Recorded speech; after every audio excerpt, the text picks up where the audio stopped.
ಮತ್ತೆ ಕಲ್ಯಾಣ ಕರ್ನಾಟಕ ಅಭಿವೃದ್ಧಿ ಮಂಡಳಿ ವತಿಯಿಂದ 200. ಇವಾಗ ತನಕ ಇದ್ದಿದ್ದು 60 ಸರ್. 60ರಿಂದ ಕಲ್ಯಾಣ ಕರ್ನಾಟಕ 900 ಇಡೀ ರಾಜ್ಯದಲ್ಲಿ 900 ಸರ್. ಕರ್ನಾಟಕ ರಾಜ್ಯದಲ್ಲಿ 900 ಕರ್ನಾಟಕ ಪಬ್ಲಿಕ್ ಶಾಲೆಗಳನ್ನು ತೆಗಿತಾ ಇದೆ. ಸರ್ 2,96,28,767 ಜನಸಂಖ್ಯೆ. ಉತ್ತರ ಕರ್ನಾಟಕದಲ್ಲಿ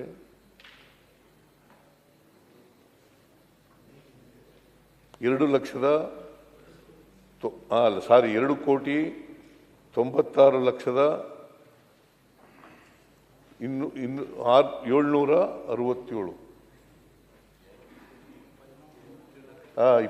ಲಕ್ಷ 2,98,28,767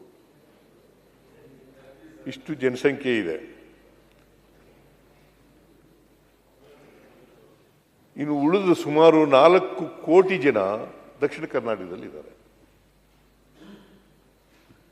4 ಕೋಟಿ ಜನ ದಕ್ಷಿಣ ಕರ್ನಾಟಕದ ಕಡೆ ಇದ್ದಾರೆ. ಅಂದ್ರೆ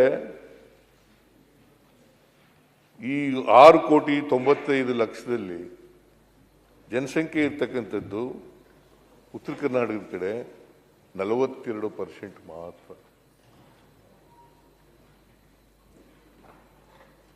42%. ಇನ್ನು 58% ದಕ್ಷಿಣ ಕರ್ನಾಟಕದ ಕಡೆ ಇದೆ, ಕರಾವಳಿ ಸೇರಿ. ಕರಾವಳಿನೂ ಹಳೆ ಮೈಸೂರಿಗೆ ಬರೋದಲ್ಲ, ಅಲ್ಲ ಪ್ರಾಂತ ಇರ್ಬೋದು.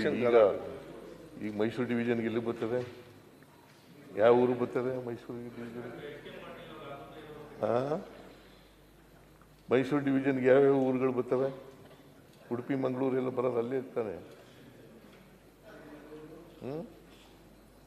ಆಮೇಲೆ 31 ಜಿಲ್ಲೆಗಳಲ್ಲಿ ಉತ್ತರ ಕರ್ನಾಟಕದ ಕಡೆ 14 ಜಿಲ್ಲೆಗಳು ಬರ್ತವೆ.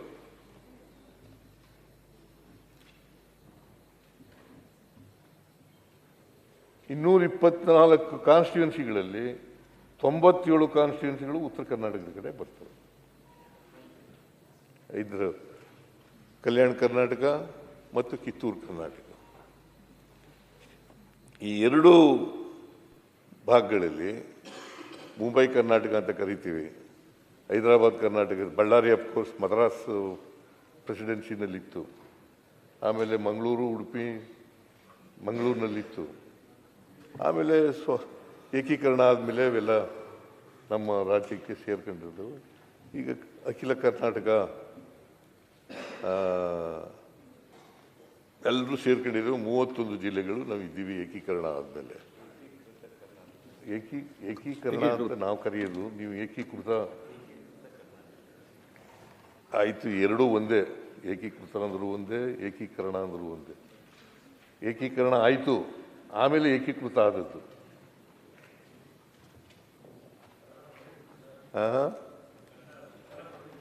ಅವರು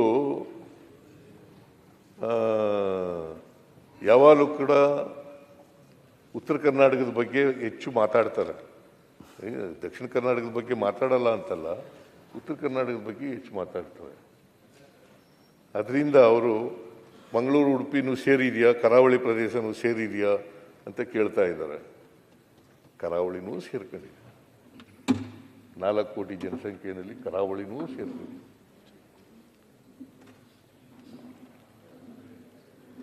ಸೊ ಅದರಿಂದ ಮಾನ್ಯ ಅಧ್ಯಕ್ಷರೇ, ಇದು ಏಕೀಕರಣ ಆದಮೇಲೆ ಒಂದೇ ಕರ್ನಾಟಕ ಆದಮೇಲೆ ನಮ್ಮ ಸರ್ಕಾರ ಉತ್ತರ ಕರ್ನಾಟಕ ದಕ್ಷಿಣ ಕರ್ನಾಟಕ ಅಂತ ಮಾಡಲ್ಲ. ಯಾಕಂತಂದರೆ ಸರ್ವತೋಮುಖ ಅಭಿವೃದ್ಧಿ ಆಗ್ತದೆ. ಅಸಮಾನತೆ ಇದ್ದರೆ ನಾವು ಸಂವಿಧಾನದ ಧ್ಯೇಯೋದ್ದೇಶಗಳನ್ನು ಈಡೇರಿಸಲಿಕ್ಕೆ ಸಾಧ್ಯ ಇಲ್ಲ.